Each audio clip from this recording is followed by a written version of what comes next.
Hello everyone, I am Surrenderlot Reviews, and I'm back, and I'm ready to look at some more Generation 1 Transformers. But before I get started, make sure to like, comment, and subscribe. And if I can't convince you, perhaps this picture of my cat will convince you. And random fact about my cat society is that the way on how they're gonna save their economy is by crashing it. But without further ado, let's get into this! So the first episode we're gonna look at is Insecticon Syndrome, where the Insecticons manage to get a whole new power source, but it ends up also coming back to bite them. But without further ado, let's get into this! So the episode starts out with the Autobots checking on a bit of a termite problem that the forest is having. And by termite problem, what I really mean is Insecticons, because they managed to devour an entire forest for energy, and yet they're still pretty hungry. So the Autobots go and investigate an Insecticon sighting over by the redwood trees, and they get beaten pretty badly and are pushed off of a waterfall. And Megatron comes by with a bit of a job opportunity for the Insecticons. Why, if it isn't Megatron and his merry mechanical men! Why, you rust-encrusted cockroach! No, Starscream! We've come to talk business, not trade insults, Insecticons! I will treat you to a feast of energy that will gorge your circuits. Where? When? At the Nova Power Plant. And after your meal, you will be powerful enough to carry out a small task for me. What task? Who cares if there's energy in it? You will help me siege the defense computer at Iron Mountain. But luckily, the Autobots actually managed to survive thanks to Hound, and they also overhear this conversation, so they go to tell Prime. And so, the Decepticons attack the power plant, but luckily, the Autobots get there in time. But unluckily for the Autobots and the Decepticons, the Insecticons manage to get into the main power source, and in getting that power source, they also hit a bit of a growth spurt and a bit of treasonous thoughts. But luckily for Megatron, Soundwave manages to catch on, but unluckily for Megatron as well, Soundwave gets captured and mind-controlled by the Insecticons. And also, the Insecticons manage to badly injure Wheeljack and Ironhide, forcing the Autobots to retreat, and the Decepticons can attack Iron Mountain. And there's even more bad news for the Insecticons. Optimus, according to this, the Nova Power Core is incompatible with their trilithium stomachs. Hey, what? You mean they're gonna get electrochemical indigestion? Worse, it's gonna blow them to smithereens if we don't find an antidote. Jeez, we're only halfway through the episode and everybody has just had some sort of bad luck and nothing going right for them. Anyways, so the Insecticons learn about Megatron's plan to terminate their contract as soon as he gets what he wants, and the Insecticons and Decepticons attack Iron Mountain, but the defenses are a bit tough for the Decepticons to handle, and Iron Mountain's defenses hold long enough for the Autobots to get there. And there are some more problems on the Insecticons team. That Nova Power Core's giving me heartburn! That is, if I have a heart! If you have a brain, you'll realize we've got a battle to fight. Jeez, Megatron, don't you think it'd probably be a good idea for you to maybe allow your employee to get some time off? I mean, he clearly isn't feeling well. Anyways, so the Decepticons managed to get into Iron Mountain and get the data that they wanted. And just when Megatron tries to betray the Insecticons, he finds out that his questionable employer safety standards might be catching up to him because the Decepticons decide to actually fight for the Insecticons. Which, Megatron, I think maybe you need to update your employee safety standards and probably give like a good dental plan or maybe probably good eye care or something like that. That might actually be able to help you. Anyways, so Optimus Prime manages to stop Megatron from destroying the Insecticons, and also an antidote just so happens to arrive to help cure the Insecticons of their power core disease. And so, Megatron and the Autobots managed to give the cure to the Insecticons, except they didn't do it in time for shrapnel and he explodes. But luckily, the Insecticons managed to revive him, and I guess the employee benefits for the Insecticons were not exactly as good because the Decepticons ended up reverting back, and Megatron goes to have a little talk with the Insecticons about betraying him, and the episode ends. And overall, I will say that the Insecticon Syndrome is a good episode, and I like how the Insecticons managed to get a major power source that manages to get them to go toe-to-toe with the Decepticons, and also take control of the Decepticons. And I also like how at the end, Megatron has to work with the Autobots to basically make sure he can keep his own power, and so the Insecticons don't explode. And overall, I will say, I highly recommend this episode. It is good. But without further ado, on to the next episode, which is Day of the Machines, where we get the Transformers equivalent of Skynet. But without further ado, let's get into this. So, the episode starts out with Megatron and Soundwave breaking into a lab to reprogram a supercomputer named Torg-3. You know, Megatron, if you're having trouble retaining staff, wouldn't it be better to create a less toxic work culture than what you have here? And, I don't know, probably have some more employee benefits than what you've got, because clearly they're not good enough for you to retain staff. And Megatron installs chips on a bunch of robots that look suspiciously like murder machines, and Torg also manages to trap some scientists who work quickly to try to call for help. And so, Megatron decides to attach some chips to the oil tankers to get them to be controlled by Torg.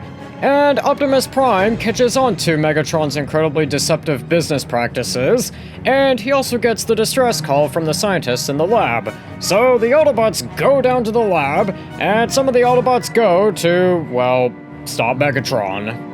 And when the Autobots get to the lab, they are getting absolutely stomped pretty badly by a bunch of remote control tanks. Which begs the question, did nobody in the lab think to themselves, hey, maybe, just maybe, it would probably be a really bad idea for us to give our highly advanced, cutting-edge AI control to a bunch of tanks? I mean, is it just me who thinks that's a bad idea? Anyways, so Optimus Prime managed to call upon the Dinobots, and they quickly turn the tide of the battle. And also, Optimus Prime manages to rescue the two scientists, and they find out that Torg might be involved in Megatron's incredibly deceptive business practices. But when Optimus Prime goes to knock on Torg's door, he reveals a tank that is really specialized and that attacks the Autobots. Meanwhile, over at the Decepticon oil rig, Spike, Hound, and Skyfire try to infiltrate it, but they end up getting captured by the Decepticons after Laserbeak captures Spike. Meanwhile, back at the lab, the Autobots manage to defeat Torg's machines and get inside, but Optimus Prime, sensing a trap, decides he's gonna go in alone. And as it turns out, it was a trap, but luckily for Optimus Prime, But I wouldn't want you to run away before you meet my friend. A remote control circuit linker. Come to me, my pet. You are mine now. Soon all Autobots will be my slaves, and I, Torg, will be master of everything.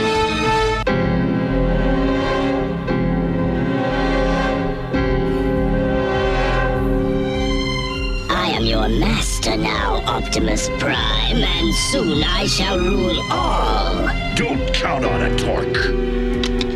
How can this be? While you were busy bragging, I slipped a dead circuit linker card into your robot's hand. Destroy him! and Prime manages to disrupt Torg. Anyways, so Spike, Hound, and Skyfire manage to escape their prison cell, and they also manage to knock out the force field, but there is a question I have. Which begs the question, 1, did nobody in the Decepticons ever think to themselves, hey, maybe we should probably, I don't know, investigate the prison cell, make sure that there is nothing that the prisoners can probably use to escape? That'd be like the guards of a prison just forgetting that there's a rocket launcher in there. 2, why would you make the door not that durable? I mean, you're guarding some people like Skyfire, who is big and can probably just punch the door open. And 3, of all the guards you could have picked, Megatron, why did you pick Rumble and Ravage, 2 of some of your smallest units? Why wouldn't you go with somebody bigger like Starscream or something like that? I mean, Skyfire here, who they're guarding by the way, could probably just step on them and he would kill them in a heartbeat. Anyways, so the Autobots make it to the Decepticons' oil rig, and they fight. And Optimus Prime manages to destroy the transmitter in the most hilarious way possible. I'll take that transmitter, please. The transmitter is mine. Okay, catch. And the oil tanker gets destroyed, and the episode ends. And overall, I will say that Day of the Machines is, I guess, a pretty okay episode. I like how the Decepticons use a human-based computer AI to control their surprisingly deceptive business practices. And I thought Optimus Prime was great, as usual. And I liked it at the end. Thought that was pretty funny. And that's all I really have to say about the episode. I just thought it was decent. And I guess with that, on to the next episode, which is Auto Berserk, where Red Alert goes a little berserk. Without further ado, let's get to this! So, the episode starts out with the Autobots testing out a new weapon, but Soundwave and his minions attack, and they also bury the Autobots inside the bunker. But luckily, the weapon isn't completely defenseless from the Decepticons, and Red Alert is trying to at least get a clean shot at Soundwave. But luckily, the Autobots managed to dig their way out. But unfortunately, the Decepticons managed to take control of the Autobots' super weapon, and that causes Inferno to have to leave his post so he can go help them. And with Inferno's help, the Decepticons retreat, but unfortunately, this happens. Not without leaving them a little going away present.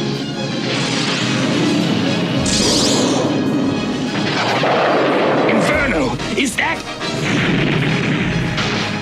Oh, Inferno, help me, Inferno! But luckily, Hoist manages to save Red Alert, but there are a few problems with Red Alert. Wait till I get my hands on Inferno. Oh, don't overcharge. It wasn't his fault. Red, you're okay. I was worried about you.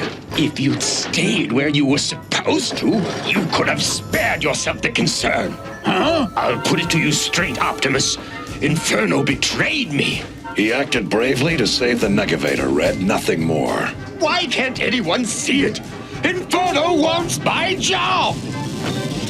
You better let Hoist check you out. Then get some rest. I'm fine. It's just an electro glitch that comes and goes. All right, Red. But get ready to return to Autobot headquarters. It's too dangerous to remain here. Too dangerous, huh? Now Optimus wants me out of the way, too. It's a plot. Ah! Which I kind of like this part because it also very much plays into Red Alert's paranoid personality, where he is kind of paranoid of everything going wrong, and in this case, he is actually paranoid that the Autobots might have a toxic work culture like the Decepticons. Anyways, so the Decepticons try again to do some corporate espionage on the Autobots, and when they are about to get their cover blown, Red Alert unfortunately doesn't warn the Autobots, and the Autobots have to fight to try to keep the Decepticons from stealing the Megavator. And Megatron almost steals the Megavator, but this happens. Quickly, the Negavator! You're too late, Prime. Next stop, Oblivion.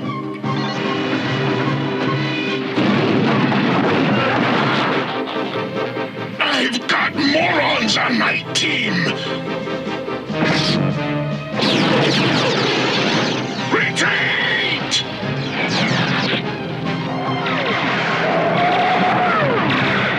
What about Starscream? Leave him! We have more important things to worry about.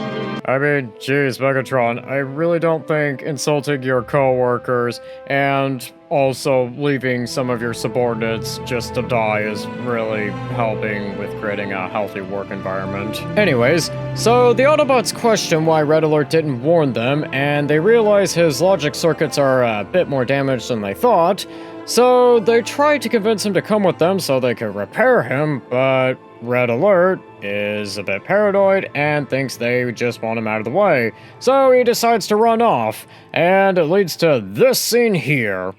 Red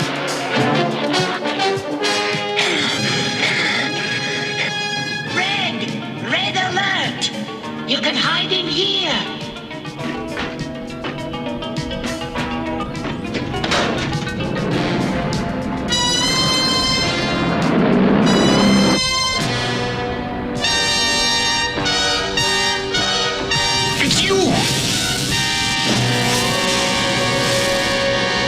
But Starscream is just here to rope Red Alert into his incredibly deceptive pyramid scheme.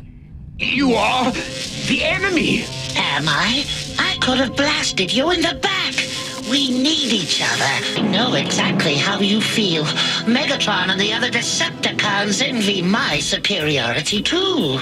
That's why Megatron left you behind? Yes, he's afraid I'd make a better leader. Maybe that's why the Autobots are jealous of me. If we had control of the Negavator, Optimus and Megatron would be forced to admit our superiority. That would show Inferno and the others I'm just as good as they are. Better! I would be in charge. Me! Of course, Red, you would be supreme! Anyways, so Red Alert and Starscream manage to sneak into the base to steal the Megavator, but Megatron also catches onto Starscream's pyramid scheme, and he decides he's going to let Red Alert and Starscream do all the dirty work so he can steal it afterwards. And Starscream also triggers the alarm that causes the base to go on high alert. But they manage to get to the Megavator, and the Autobots arrive to try to at least talk some sense into Red Alert. But the Decepticons also arrive, and Red Alert destroys the bridge, and also, Red Alert thinks that Starscream is about to betray him. So Starscream, blasting him, managed to calm him down a little bit, and he manages to sabotage the Megavator, setting it to self-destruct. And the Autobots manage to fight off the Decepticons, and the Decepticons retreat, the Megavator gets destroyed, and Inferno manages to save Red Alert, and the episode ends. And overall, I will say that Auto Berserk is a good episode, and I like how Red Alert's paranoia was especially amplified after he really took that hit from Rumble, and how that really damaged his logic circuits, so it got him to think crazy things like Inferno wants his job and Optimus Prime wants him out of the way. And I also like how Starscream really took advantage of Red Alert's fear, especially with how Starscream managed to convince Red Alert that Megatron had abandoned him and that you and I are just the same. And overall, I will say, I recommend this episode. It is good. But I think with that, that's going to do it for today. Don't forget to like, comment, subscribe, and I'll see you in the next one.